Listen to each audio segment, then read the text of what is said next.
आज हम छंद का अध्ययन करेंगे कि छंद किसे कहते हैं। छंद शब्द चद धातु से बना है।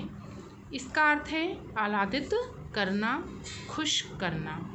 यह आह्लाद वर्ण या मात्रा की नियमित संख्या के विन्यास से होता है। वर्ण या मात्रा की नियमित संख्या होती है, उनका विन्यास होता है, तभी क्या बनता है, छंद बनता है।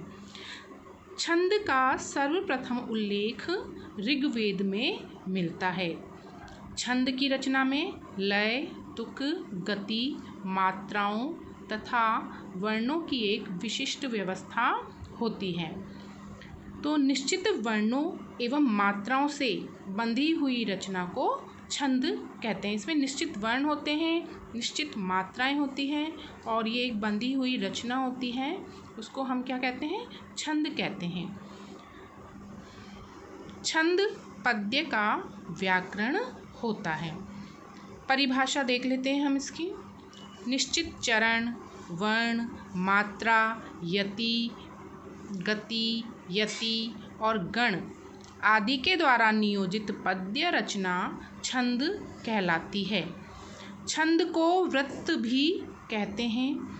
छंदों के आदि आचार्य पिंगल मुनि को माना जाता है। अर्थात पिंगल मुनि को माना गया है छंदों के आदि आचार्य। इनकी पिंगल मुनि की पुस्तक है छंदः शास्त्रम। छंद के अंग। छंद के 7 अंग होते हैं। पहला है चरण, चरण को पद या पाद भी कहा जाता है। दूसरा है वर्ण और मात्रा, फिर है संख्या और क्रम, फिर गण, गति, यति, विराम, यति और विराम एक ही बात है, और तुक। तो सबसे पहले हम छंद के अंगों को समझ लें ताकि हम फिर छंद बनाना सीख लें। तो छंद के अंग सबसे पहले है चरण। चरण को पाद, पद ये बोला जाता है। छंद के प्राय 4 भाग होते हैं। किसी भी छंद के प्रायः कितने भाग होते हैं, 4 भाग होते हैं, और प्रत्येक भाग को हम चरण कहते हैं। जो एक प्रत्येक भाग होता है उसको हम क्या बोलते हैं, चरण कहते हैं। कुछ छंदों में चरण तो 4 होते हैं लेकिन लिखे 2 ही पंक्तियों में जाते हैं, जैसे दोहा, सोरठा आदि। इनमें 2 ही पंक्तियाँ होती है लेकिन उनमें चारों चरण होते हैं। लेकिन कुछ में एक पंक्ति का एक चरण कुछ होता है।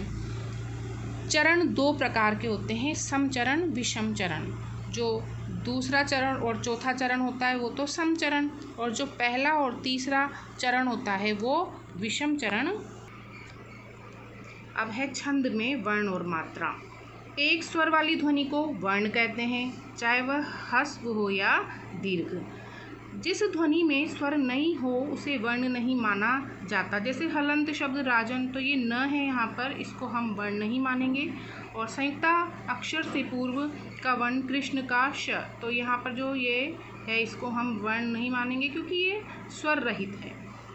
अब यहाँ पर वर्ण 2 प्रकार के होते हैं, ह्रस्व स्वर वाले वर्ण, दीर्घ स्वर वाले वर्ण। ह्रस्व वर्ण और दीर्घ वर्ण। ह्रस्व स्वर वाले वर्ण कौन कौन से हैं, अ, ई, उ, री और इन स्वरों से बनने वाले व्यंजन क, कि, कु, कृ, ये ह्रस्व वर्ण कहलाते हैं। लेकिन दीर्घ स्वर वाले वर्ण होंगे आ, ई, उ, ए, ऐ, ओ, औ, अंग, ये दीर्घ वर्ण कहलाते हैं। लेकिन इनसे बनने वाले व्यंजन भी दीर्घ वर्ण के अंतर्गत ही आ जाएंगे, का, की, कु, के, कई, को, कऊ, का।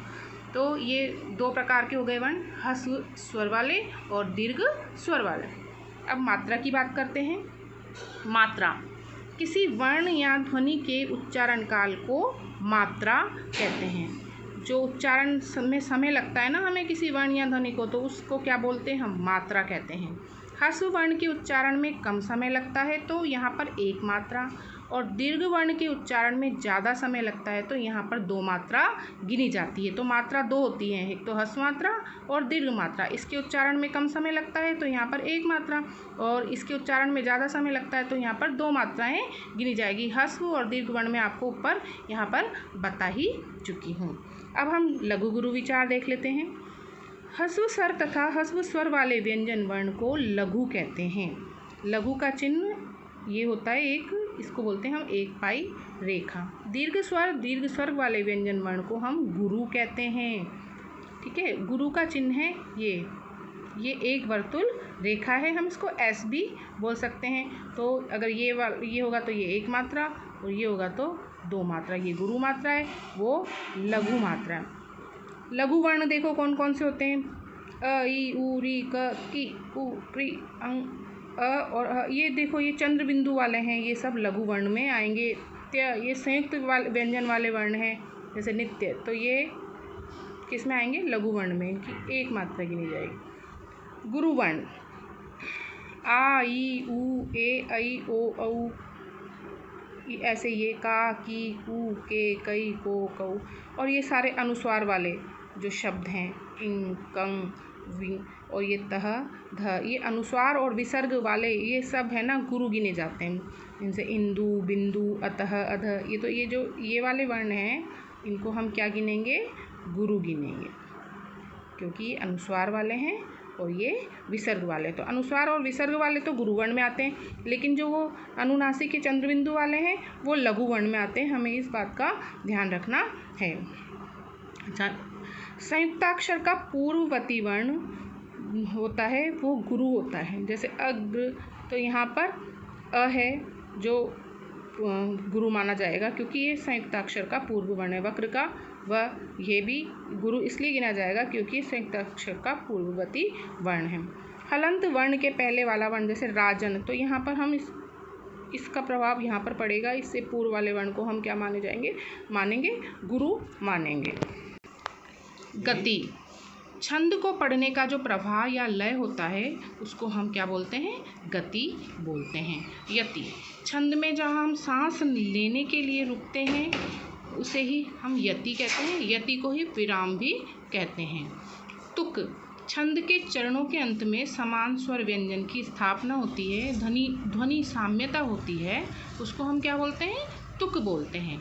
तो तुक छंद के अंत में हो तो तुकांत छंद कहलाता है, और तुक अंत में न हो तो अतुकांत छंद कहलाता है। अब हम इसके अगले वीडियो में ये पढ़ेंगे कि छंद कितने प्रकार के होते हैं।